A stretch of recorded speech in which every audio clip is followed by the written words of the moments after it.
سبحان من تعن الوجوه لجوده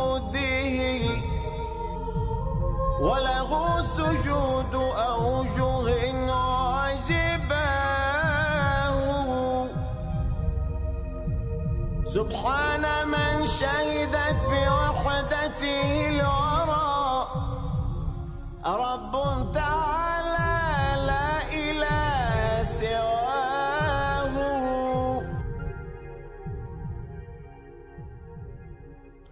Assalamu alaikum wa rahmatullah. Welcome again to our program, Path to Guidance. We come to you today from the home of our brother, Wilfredo Amr Ruiz in Coral Spring, Florida. Thank you, Brother Amr, for having us in your house. It is a pleasure, Mohammed. And it's a pleasure to be with you and your family. And we hope we can explore your journey to Islam today in details. We've been friends for a number of years and we shared a lot of experiences, but I'm very happy and glad to be with you today at your house to listen to your story and your journey through the path to guidance. So would you please start by telling us a little bit about yourself, about your background and where you grew up and your education? I was born and raised in Puerto Rico. That's an island in the Caribbean. From a family mostly Catholics. There are some Protestants in my family, but mainly Catholics. My mother was Catholic. And I was educated in the Catholic school. So from my first year of school, first grade, to the 9th grade, I attended a Catholic school. When I was in the early years of elementary school, it was even run by nuns, Catholic nuns, the school. So I had that experience of being seriously exposed to religion. And religion was something central in my family, especially to my mother, who even had leadership positions within the Catholic Church. Interesting, very interesting. And I'm sure that influenced your beliefs, your belief systems, your doctrines, and you grew up as a practicing Catholic. When did you start realizing that there are some other options and you started exploring different things? From my mom, I learned, I can tell you, Mohammed, that religion was something serious. That if you were to practice religion, you really take it serious and you're supposed to incorporate it as your way of life. But at some point in my life, I became what they call like a non-practicing Catholic. I used to, if you were to ask me what was your religion, I would answer you, I'm a Catholic. But probably you tell me, are you attending church? The response will be no. Are you taking the sacraments? The response will be no. So I was a non-practicing Catholic. It was when my children, who are 14 now, they were about 2 years old, I used to have this conversation with their mother about the desirability of us revisiting the church and incorporating religion as part of the family values, because we wanted to raise our children with some ethical principles and guidance. We never spoke necessarily about going back to the Catholic Church, but we had that conversation on many occasions, saying we should go back to a church and raise our children with a religious reference for the. So you wanted the religion to be the moral basis for your family? Definitely, that was my reference. If we want to raise our children with ethical and moral values, I never doubted that religion was the source for that. Beautiful, beautiful. And where did you go to school?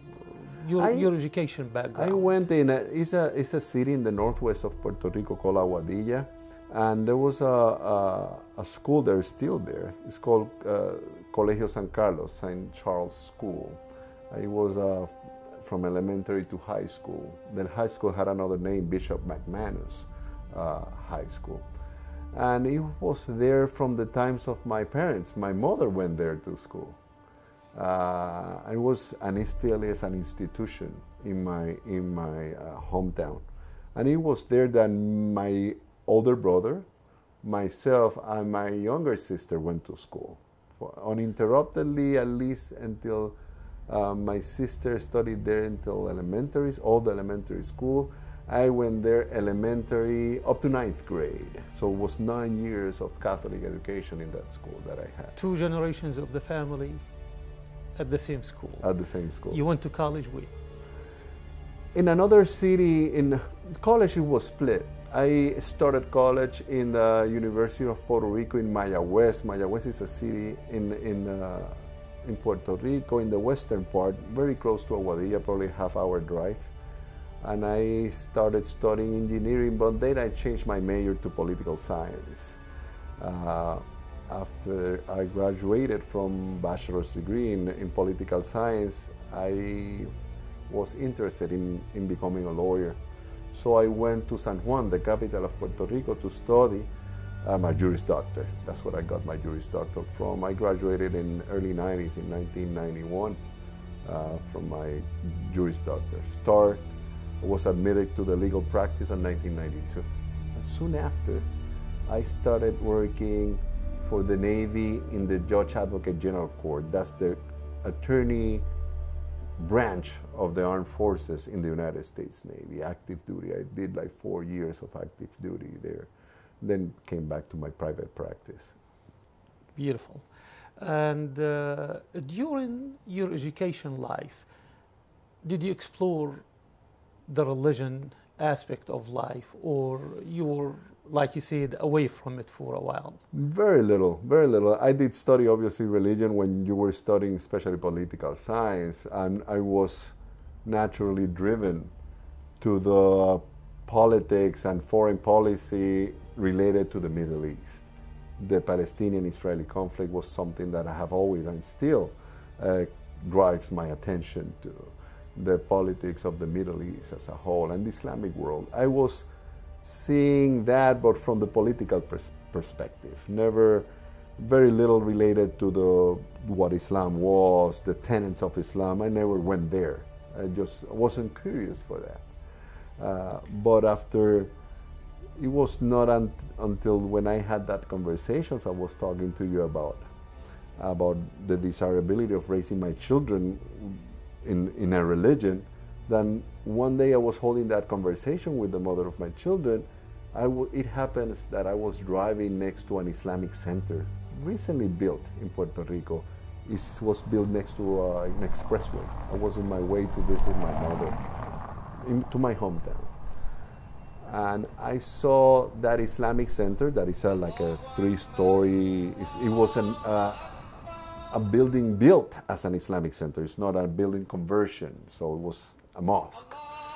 Wow. And while I was driving through that mosque, I stared at it for a while, and I told the mother of my children, you know what? I'm going to find out about Islam. And soon after, we start joking about it. We were talking about, could you imagine myself with tents in our backyard, okay, and with a camel there, and me hanging around with a turban. So this is what comes to your mind, basically, the stereotyping of the Middle Eastern people, the Muslim people. Of camels, desert people, and tents. And we joked about it. But soon after we arrived at my mother's and her mother's house in my hometown, her mother brought to me a brochure given by a Palestinian, in a Palestinian store to her. Because we commented, hey, we were talking in the way that I might be interested in Islam.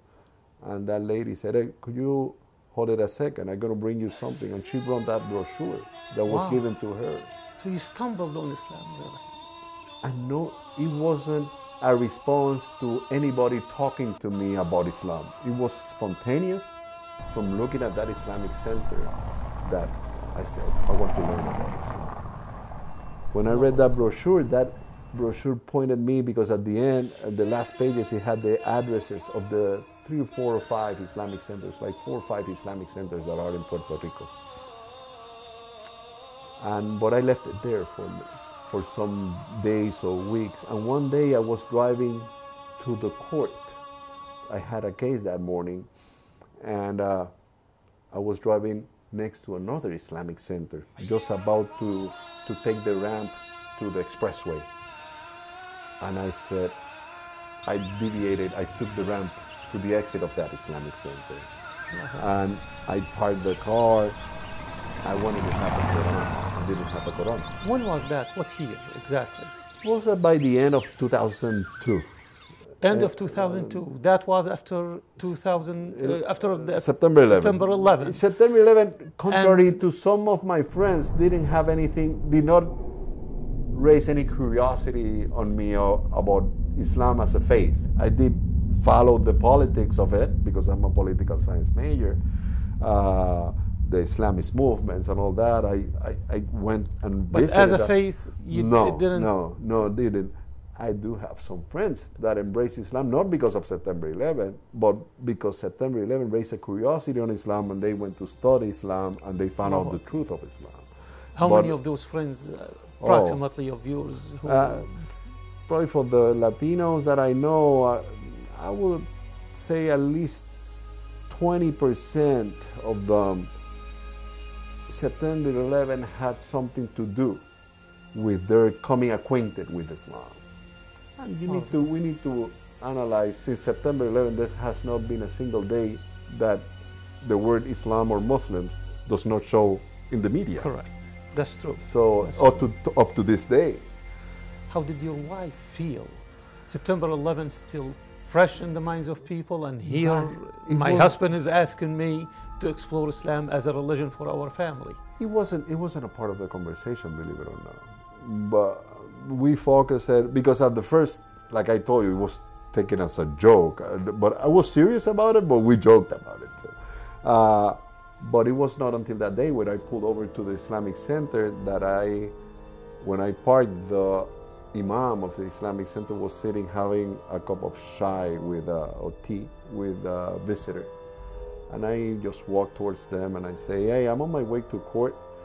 Do you happen to have a Quran in Spanish or in English? And I'll pay for it if needed. And that day I learned something about the Islamic culture in general.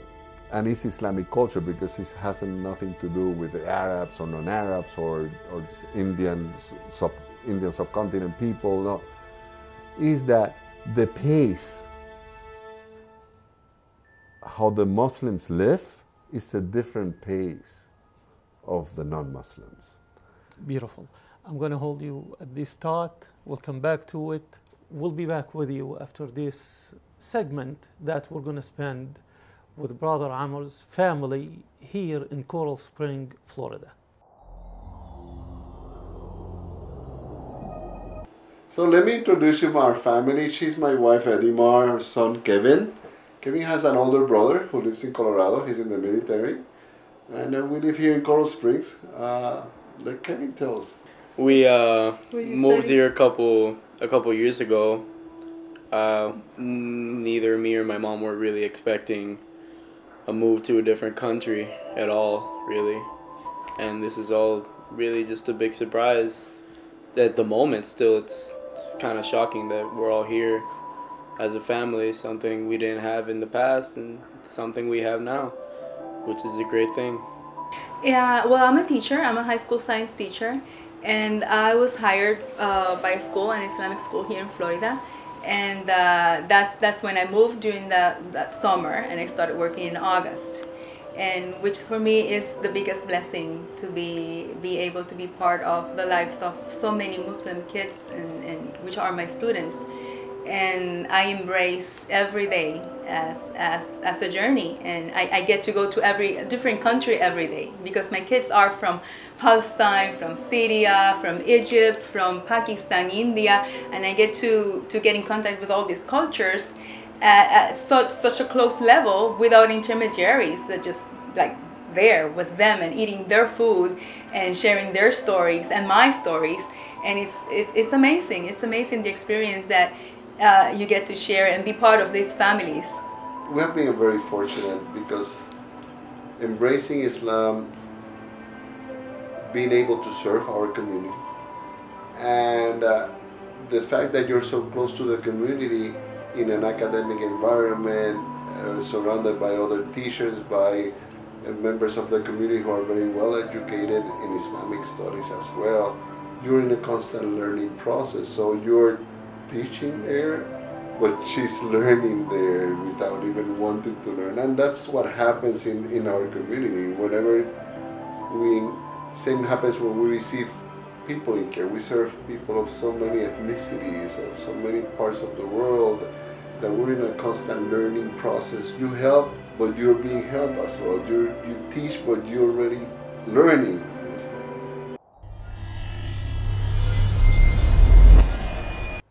Welcome back.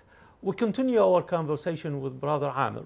You came, he was having tea with another guest, and you were in a rush. So you were about to say something about the culture. I told you about the two pace, that there was a different pace of Muslims, because what I experienced that day, I have experienced every year afterwards. For the last 13 years I've been a Muslim, or 12 years. And is that Muslims normally live in a pace more, with more patience, with a slower pace, in a no rush pace, compared to the other pace you experience of other communities that I have belonged to. And that Imam told me that day, I was in the rush to court, and he told me, hey, have a seat and have a cup of tea with me. And I said, I'm in a rush. I was also somehow arrogant. Hey, I'm a lawyer, I'm too busy. I'm going to court. I really don't have that much time. Just give me the Quran, I ask you to, and we'll talk on another day. But he somehow, with very few words, insisted and convinced me. And I stayed over and shared a cup of tea with him. He told me something that I'll never forget about Islam. He told me Islam is soft, and he used that word, soft. It comes soft into your life. Do not rush it. Do not push it. And that is how Islam have come into my life gradually, more and more intense in the different aspects of my life. Soft and gradual approach. That's the prophetic approach, actually. Yeah. And it has been like that. It has been, and gradually has increased, alhamdulillah, my iman to the point that I have had very intense experiences on faith. So, excellent. Like, for example, when I went to Hajj, I performed Hajj for 6 years after embracing Islam, right? 2003, 4.5 years after embracing Islam. MashaAllah. Now, that first meeting definitely left some impression on you. It did, and also brought you back. Tell me about that. Also, the first meeting in the mosque setting with other fellow Puerto Rican who already have embraced Islam. Some of them recently, and some of them with more years. I still probably my best friend in Islam still is a Puerto Rican brother who lives in Puerto Rico. His name is Yasser. And he told me he's somebody with not that much academic education, but he was already, Allah put in his heart so much knowledge that early enough when I sat next to him, the first visit to an Islamic center, I sat next to him. I said, are you Puerto Rican too? Yes, I'm Puerto Rican. He said, what is all this about? I told him. And he started telling me things of the very daily life affairs, not the deep theological, spiritual things that Islam still have. A practical thing you apply. Very practical things. He told me, hey, this is a religion so practical that they even teach you about the proper hygiene. That was the first things he told me, about proper hygiene. People in the street, and we in our previous life didn't even have a proper hygiene. That's how this religion is. So that caught my attention, because he, instead of telling me, let's discuss about the deep theological thoughts and the concept of God, that is very interesting. That's what really drove me to Islam, as a matter of fact. Excellent.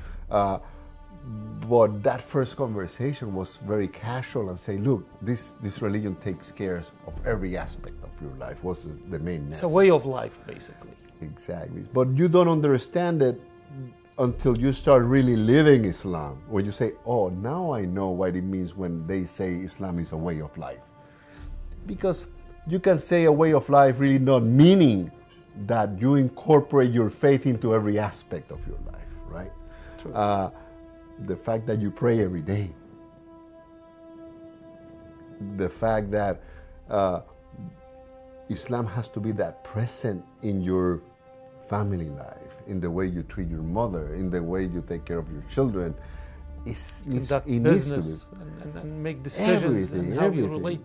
So that's why Islam is so different probably from the traditional definition of what a religion is that we have in our culture, right? That's a big difference. And that's why we cannot really separate Islam from anything. So we sometimes are called fanatics because we cannot, from the principles of Islam, take Islam away from anything because it's no longer, At that time you were an established lawyer, and being a lawyer, educated in laws, you question a lot. You want reason, you want proofs, So tell me about the journey now. You started studying Islam. You said... and it was precisely in the Islamic centers where I had another different experience as to the approach to religion than the one I had before in my life when I went, for example, to the Catholic school.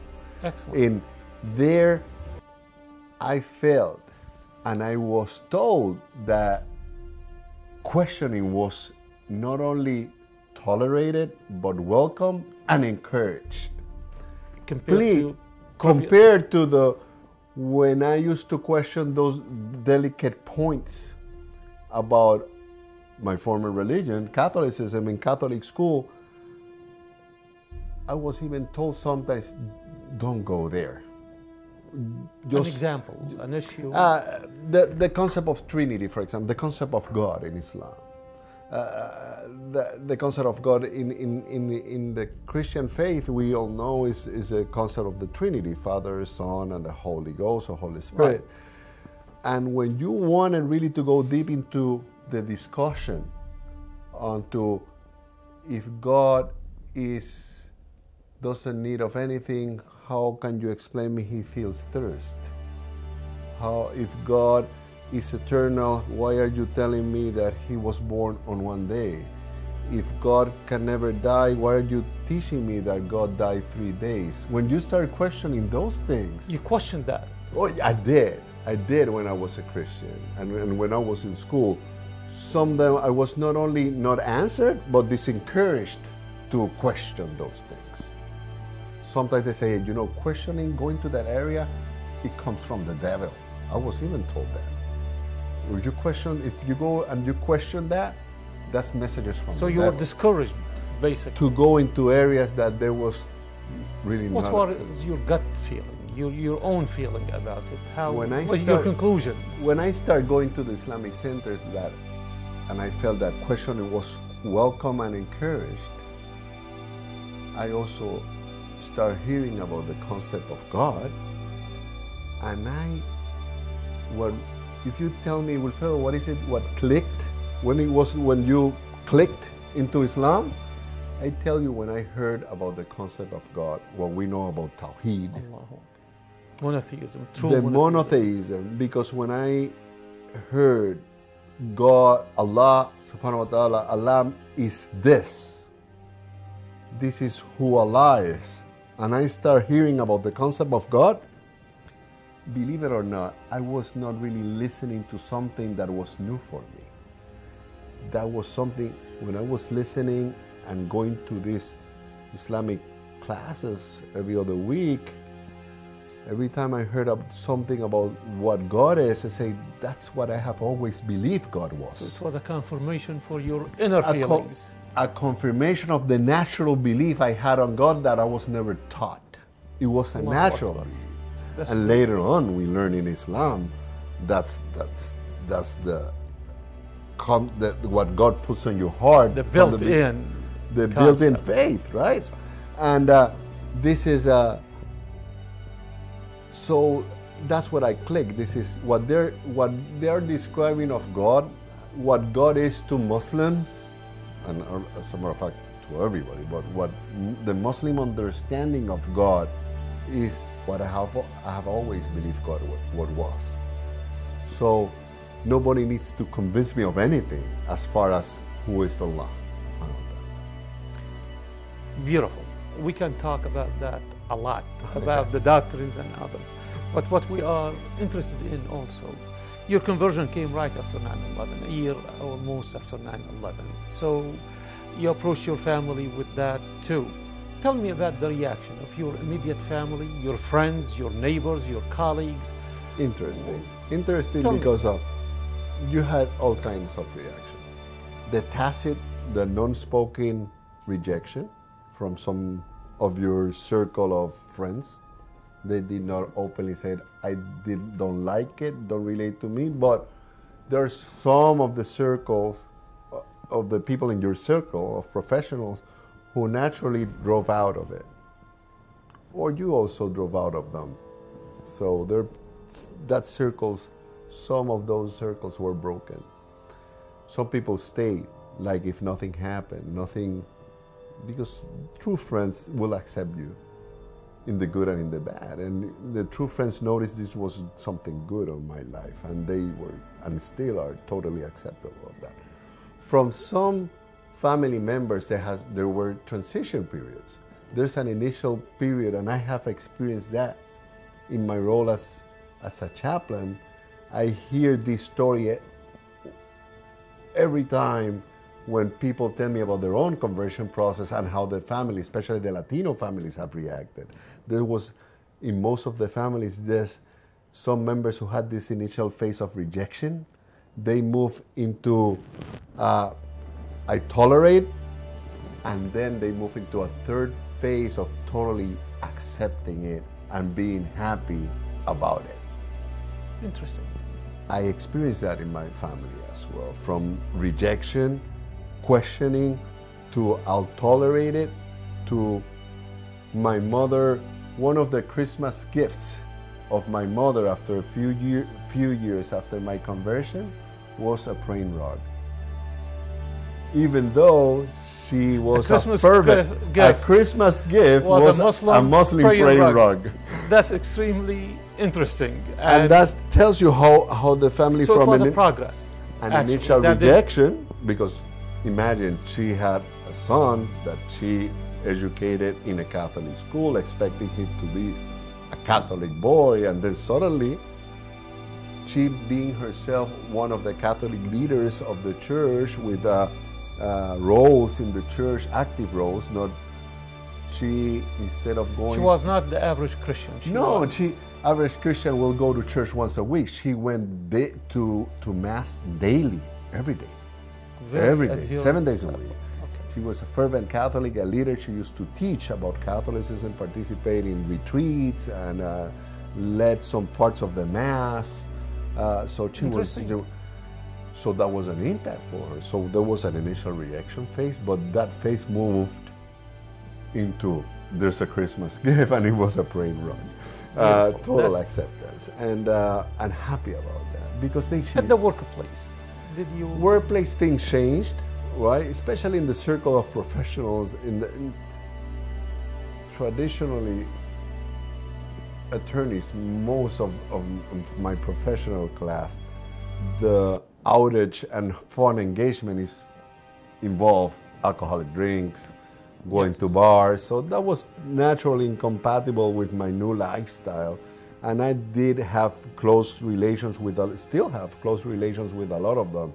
With my former partner in the office, I have a good relation. We call each other, we consult each other, but a lot of things you just don't do anymore because there's no fun about it. Did you feel you were isolated or no, because rejected? Not rejected, because what you're doing, you're in a constant process of really changing circles. Some people go out of the circle, some people come into your circle. You stop doing some things, but you start doing some other things. It's a very dynamic environment. It's not like I'm here and suddenly you're isolated with nobody around you. And that, no, it didn't happen that way. Good. There was no hostility, no difficulties. No, it was the traditional difficulties we all Muslims have, especially after September 11, and that was what moved me into being what I'm doing now. I moved into the civil rights, into the working for the community, based off my experience and the experience. We're going to talk about your works, your civil rights work through CARE. We're going to talk about that a lot, but we're going to go back briefly to the family and your move from Puerto Rico to Miami, Florida, and what happened between that time and getting to Miami, the separation and the reaction to Islam to start with, then the separation and the new life with the new wife. I was in Puerto Rico doing two jobs. I was an attorney and a chaplain for the Immigration Detention Center in the island, a federal immigration detention center. While I was doing those two works, I was an attorney for a chain of hotels and doing that other chaplaincy work. A position for the chaplaincy in the Immigration Detention Center in New York opened. I was offered that position and I accepted it. A week and a half before flying to get the new position in Manhattan, I was called by the director of the program telling me that that center was closing. The Department of Homeland Security was closing that center. What year was that? It was probably 2009. 2009. And I said, okay, so tell me, which center do I go? And she told me, no, you don't have a job anymore. I say, oh my God. My move was already in New York because I was in Connecticut. I was going to live in Connecticut and work in New York. And it happens, I felt like calling a friend, a very good friend in Islam, a brother in Islam. His name is Sofian Sakur.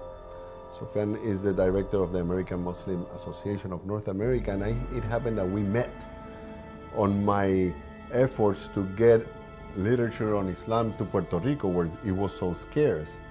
One of those electronic communications, he got it, and we came to know each other. And he told me, hey, not only am I going to give you the literature you're asking me, I'm going to help you get enough literature for you to distribute in the island for those who are interested, because I really faced strong difficulty in my early years in Islam in getting Islamic literature in the island. That was almost inexistent. So I got into that project with him and into this getting Islamic literature in Spanish to the island. Beautiful. And we created a good friendship. So I called that friend and say, hey, Sofian, this is what happening to me. Look, they just closed that office in New York. I don't know really what to do. And he told me, hey, why do you come here to Florida? I said, how are things in Florida? He said, they're very bad, but come. Because it was, you know, the economy was suffering everywhere. But he told me that and he's so positive, you know him too. Yes. He told me, just come, put your things in storage here and let's start adventuring. So I started doing that. I came here, and with that process also came a process of separation eventually from so it affected, the move affected your family life? Yeah, basically. Yeah, it was at the same time. This all was happening at the same time. I eventually separated from the mother of my kids, and I got married and initiated a new life with my new wife, Aisha Edimar, who's also a Muslim convert. She embraced Islam afterwards, and we got married, and we moved here. We have been here in the past years in South Florida now. Beautiful. We're going to come back after this break, and this video with the family of Brother Amr Ruiz. My first encounter with him was more than 25 years ago, probably even more, because we studied together in high school. So, and our parents are mutual friends. They went to school together as well. So we've known each other and our families for a very long time. But it wasn't until we met at a common friends party that we got acquainted again. And I started asking him about Islam and the curiosity that I had for many years, but I had no one to ask. And I took that opportunity, and we started talking again, and we were closer. And he inundated me with books and information about Islam, until the point that I said, okay, I've heard enough about what you're telling me, but I want to hear from an imam, from from the very roots, not even from a convert. I want to hear from And he took me to brother Sheikh Abu Maher. He took me to we visited different mosques in Puerto Rico, and one Sunday afternoon, very close to Maghrib, after a long Sunday of talking and asking more and more questions and getting answers, real answers, alhamdulillah, I sent my shahada. Well, that was a whole process, really. It was just a whole... I wasn't really exactly aware of what to expect or what to see or what was going to happen now with the situation we're in now. So at the moment I took that chance, and to put it honestly, we wouldn't be where we are now if it wasn't for religion. Well, it was a positive step for everybody in this right now, not just me, because it was all a group effort.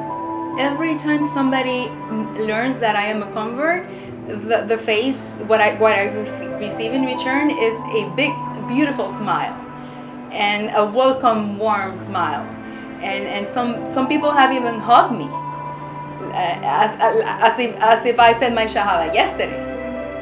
Not saying you deny the fact, but you're not entirely open about it, because not everybody else is entirely open about their beliefs, because there's not one main opinion under everyone, because everybody, since it's a public school, mostly everybody would have a different opinion. So if somebody says one thing and the other one says the other, there would immediately be a conflict. So that's for you, is you just kind of back away from those problems, but when someone confronts you with it, you're just open about it. You don't deny it, but you just don't announce it, really, and then there's no problem with that. One of the things that he brought to me, since he knows my interest for cooking, was cooking books, from different countries, because he wanted me to learn how to make biryani, he wanted me to learn how to make maklube and kibbeh and falafel and all that, and I embraced it because I love cooking and I love the kitchen, so that was a very important part. Plus, Islamicizing our plates too, because you don't need to completely change our diet. You need to modify, because in the Latino community there are a lot of pork consumption. But other than that, the herbs, the seasoning of the food is very similar. Do you like it, Kevin? It wasn't hard to get used to, I could tell you that. Well, you saw him eat. He's growing and You like growing it? and growing. Yeah, it's no problem with it, because, as you said, it was just a modification, so it wasn't much of a difference, really. I see myself being more capable of outreaching more and more, especially people in our community, the Latino community. Things has evolved from when I first embraced Islam. There were hardly any literature, hardly any access to the media from the Latino perspective, and now you see many organizations, recognized organizations, IGNA, ISNA, Amana, CARE, having the Latino community very well integrated to their plans and integrated to their future, that I see a progressive growth of our Latino and Hispanic community into every aspect and every branch of what we're doing here, the whole American Muslim family. Welcome back. We continue our conversation with Brother Amr. We're going to talk about his career, his professional life, and how it relates to his new faith and the difficulties he faced, and also what services he's doing now to the Muslim community. Brother Amr, you were a lawyer, You shared with us also you were an officer in the Navy, as a lawyer in the Navy, actually. I want you to talk a little bit about that. Then tell us about your career and how this career now took a turn where you are utilizing your experience as an attorney to serve your faith and the Muslim community and build bridges between the Muslims in the United States and the rest of the society. Briefly, I've been an attorney now for over 20 years. The first year I did a private practice in a criminal law firm. Soon after, I was offered a commission in the Navy to become a naval officer in the JAG Court. That's the division of attorneys in the Navy. So from 1993 to 1997, I was an active duty judge advocate and attorney in the Navy. And I served an area covering the Caribbean, Puerto Rico, Panama, and Guantanamo, mainly. Also was some cases in Virginia, Norfolk, where my commanding officer was. And after that, I came back to my private practice of law. Mainly, I did some criminal law again, but I was more concentrated into eventually move to the corporate part of it.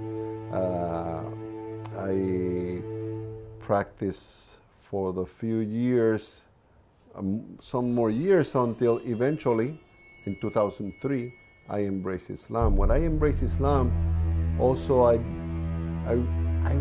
was interested in studying religion in a more formal way. I considered going to the Middle East, where you have the best places to study Islam. But it was hard because my kids were too young. They were toddlers. They were 3 or 4 years old, and I was exploring where to go, and I found a place in America, in the state of Connecticut, that they had a program on Islam and Christian-Muslim relations, and also related to the chaplaincy services. So when I went there, and at the same time I was applying and getting accepted into the Hartford Seminary, I applied and got accepted into the reserves of the Navy, but they have a chaplain candidate officer corps. So I was in the chaplain candidate officer corps back in the Navy, but now in that service. I went and even went to the basic school of the chaplains, where it was a very interesting experience. We shared chaplains of all religions there, Christians, Catholics, Protestants, Buddhists, Jews, and we went to the chaplain school. So you're back in the Navy now as a Muslim chaplain? As a Muslim chaplain in the chaplain candidate officers corps. Before finishing school, I was invited back to the practice of law, but that's when that door opened for me to do chaplaincy services in the Immigration Detention Center. So that's what I was part-timing as an attorney and doing the chaplaincy services. And that's how I divided my professional life since then, right? Law and chaplaincy, to sometimes more of law and less chaplaincy, sometimes more chaplaincy, less law.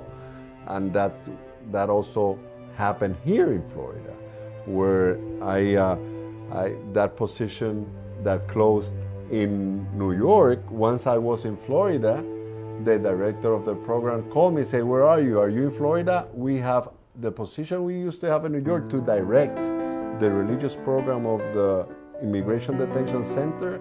There's a big detention center here in Florida called Chrome. They say we have an opening for somebody to run the religious program there." Nice. So I was offered that position for some time, and eventually and gradually I've been always related to Muslim organizations providing services to the community. Being Amana, the one that directs Brother Sofian offered me to direct another organization, sister of Amana, called the American Muslims for Emergency and Relief.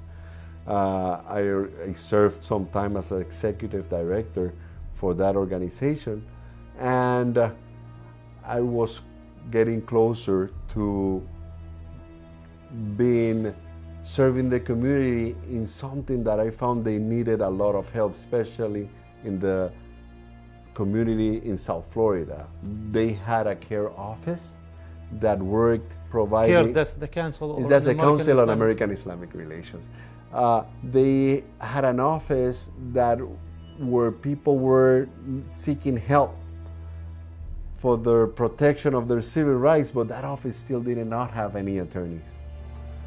So I got curious into, hey, how can you serve better the community fighting civil rights? You need an attorney, as most Correct. of the offices now in CARE have. But this particular office here, was lacking of an attorney. So I sold the idea, hey, this office So needs an become attorney, a lawyer needs me. / chaplain within this organization. So but we gradually implemented it, right? Because it's not easy when you work in a nonprofit. You just don't have an opening and immediately get it. So we gradually worked it until now. I'm working there, serving the community in two areas: protecting the civil rights of the Muslim community that are continuously to this day being negatively affected, and also educating. There's a lot of education on both parts, on our community, on how to be better citizens and how to better integrate to the American You mean the Muslim society, community? the Muslim Yes. community, and also the society as a whole.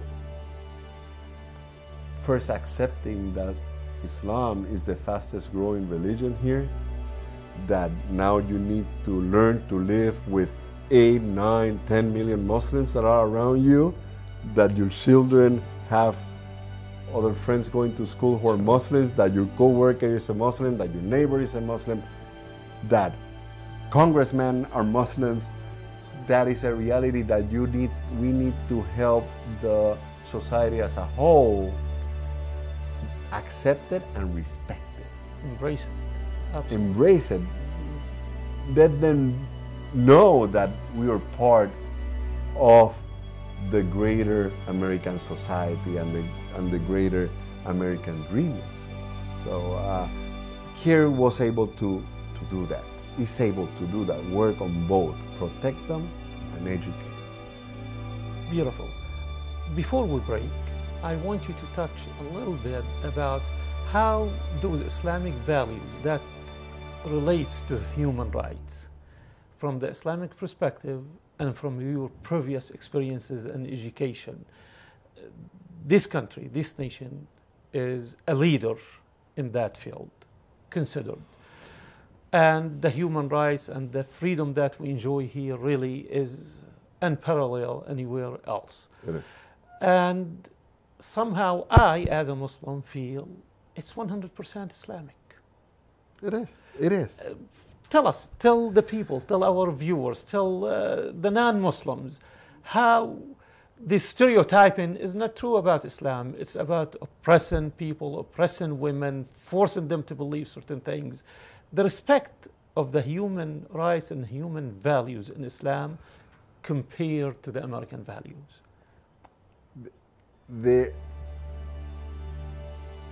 spirit and the values upon which nation was built are completely Islamic.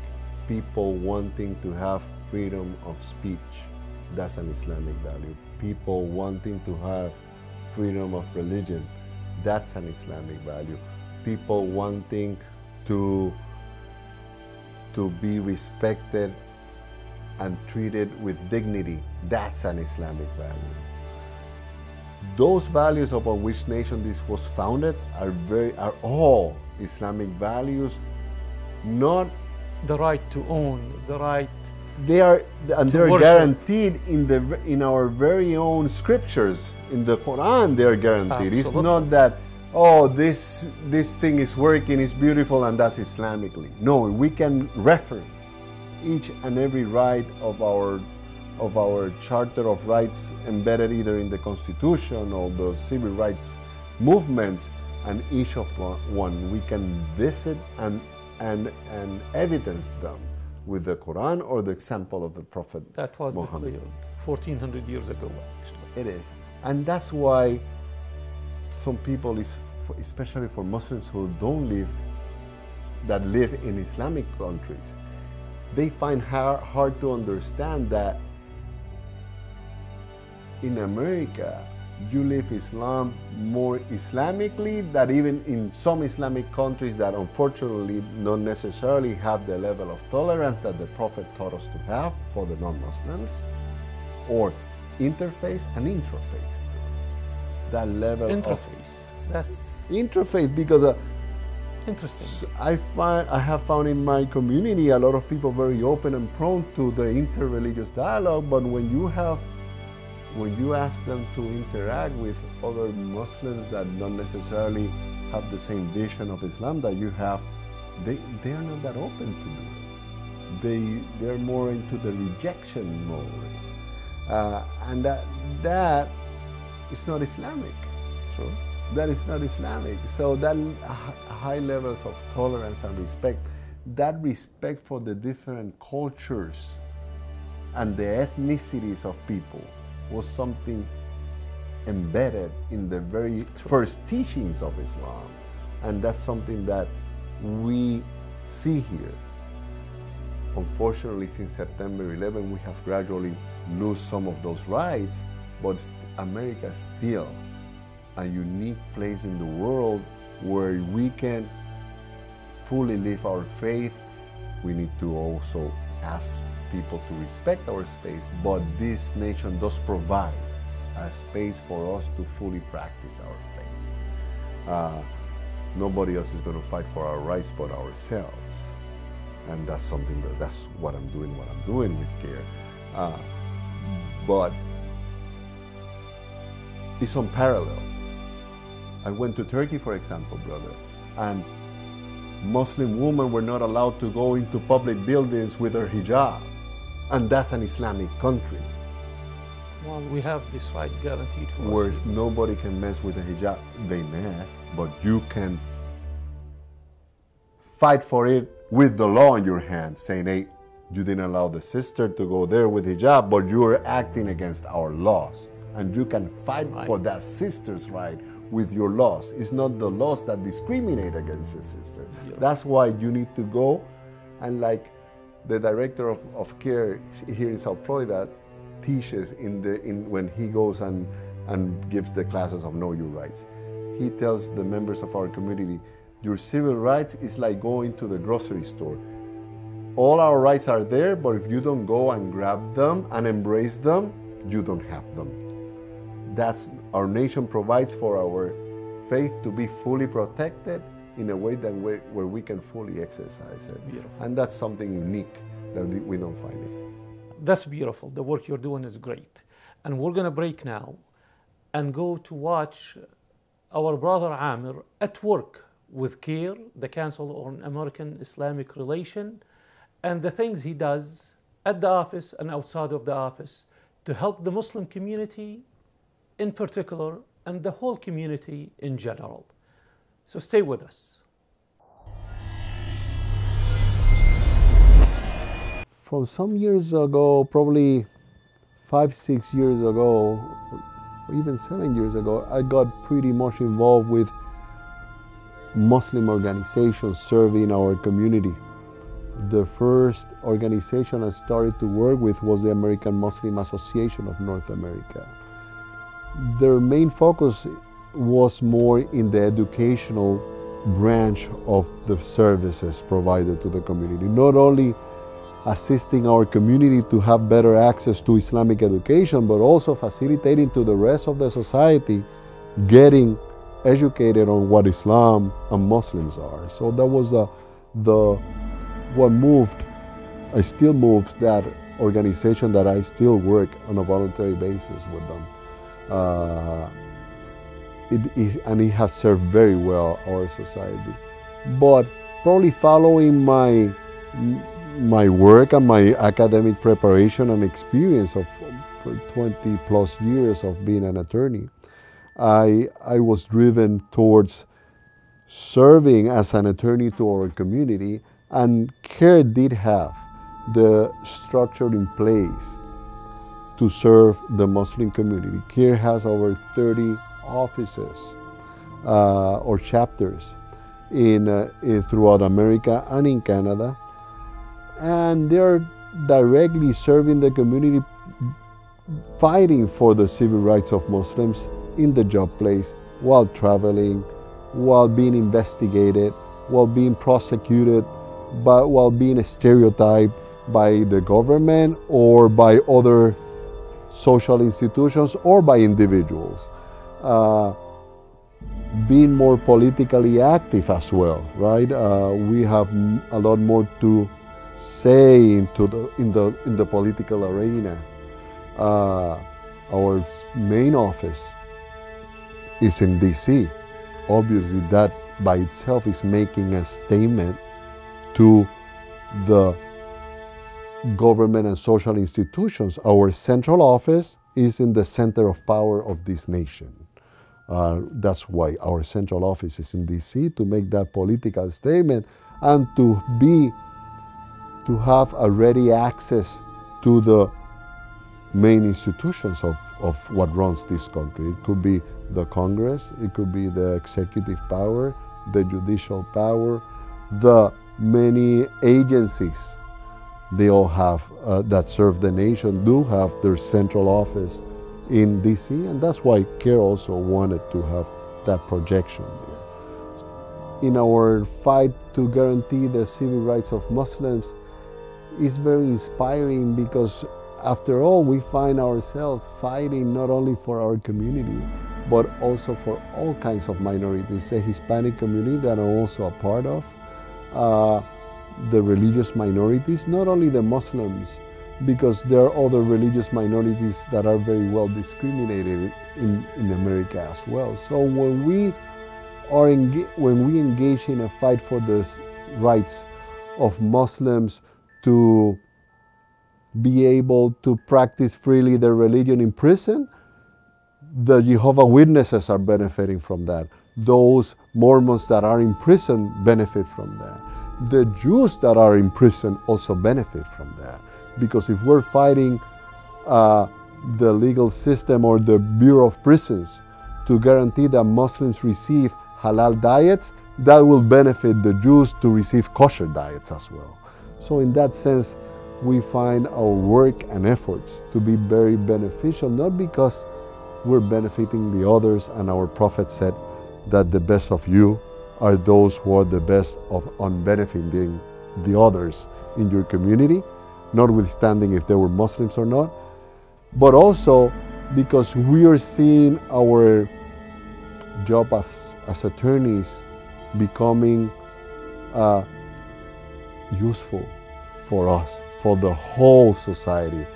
And we also find ourselves fighting or working towards goals that are reachable, especially when it comes to civil rights. Because when we want to reach civil rights, our fight is different from that, for example, of Martin Luther King, of Malcolm X. Because they were fighting to gain rights for the first time. They never had those rights. Our story is kind of ironic because we're fighting to get rights that we already had months ago, couple of years ago. So you never thought of our community, of the American society and the religious and ethnic minorities being in a position to fight for the rights that they just lost after they gained it, offering their lives as sacrifice like Martin Luther King did, as Malcolm X did. Welcome back. We're going to end up our interview with Brother Amr with this question about what he has to say to people who are on their journey to faith. Brother Amr, many people out there, they have the same spiritual anxiety, let's say, spiritual loss, and they are looking for a place. Their spirit is looking for a home. What do you have to tell these people about Islam? Many people will not even explore Islam because of the stereotyping Islam experienced and the attack in the media about Islam that is being going on for over a decade now. What do you have to share with these people? This question reminds me of somebody who said that, oh, I need to defend Islam. I need to fight for Islam. Islam, since the very day that the Prophet conveyed the first message, has been prosecuted and tried to be hidden and not made it accessible to everybody, like eventually. So Islam has steadily grown to be 1/4 of the world's population against all odds at all times. So what I can tell somebody is that do not resist your natural drive to know more about God and to know the truth. Be truth seekers. Beautiful. Be truth seekers. seekers. There's a book of Jeffrey Lang. He was an atheist, mathematics professor, and the title of the book is Struggle to Surrender. Because when he was in the process of knowing about Islam, he had a struggle to accept what his spirit and heart was telling him was the truth. And that happens to a lot of people that comes to learn and know about Islam. At some point, most of them do know what the truth is. They just don't, they're afraid of taking the next step, or they just are struggling to surrender to God. And follow the truth. God will tell you what the truth is. And the truth will set you free. That's the best statement. Don't resist. Don't resist the truth. Beautiful. Thank you, Brother Amr. Assalamu alaikum. Thank you for watching, and we hope the information you heard today that will help you in your path to guidance and your path and your journey to find the truth and find peace through that truth. We hope to see you again, and keep in tune to our next program, Path to Guidance. Assalamu alaikum. God bless.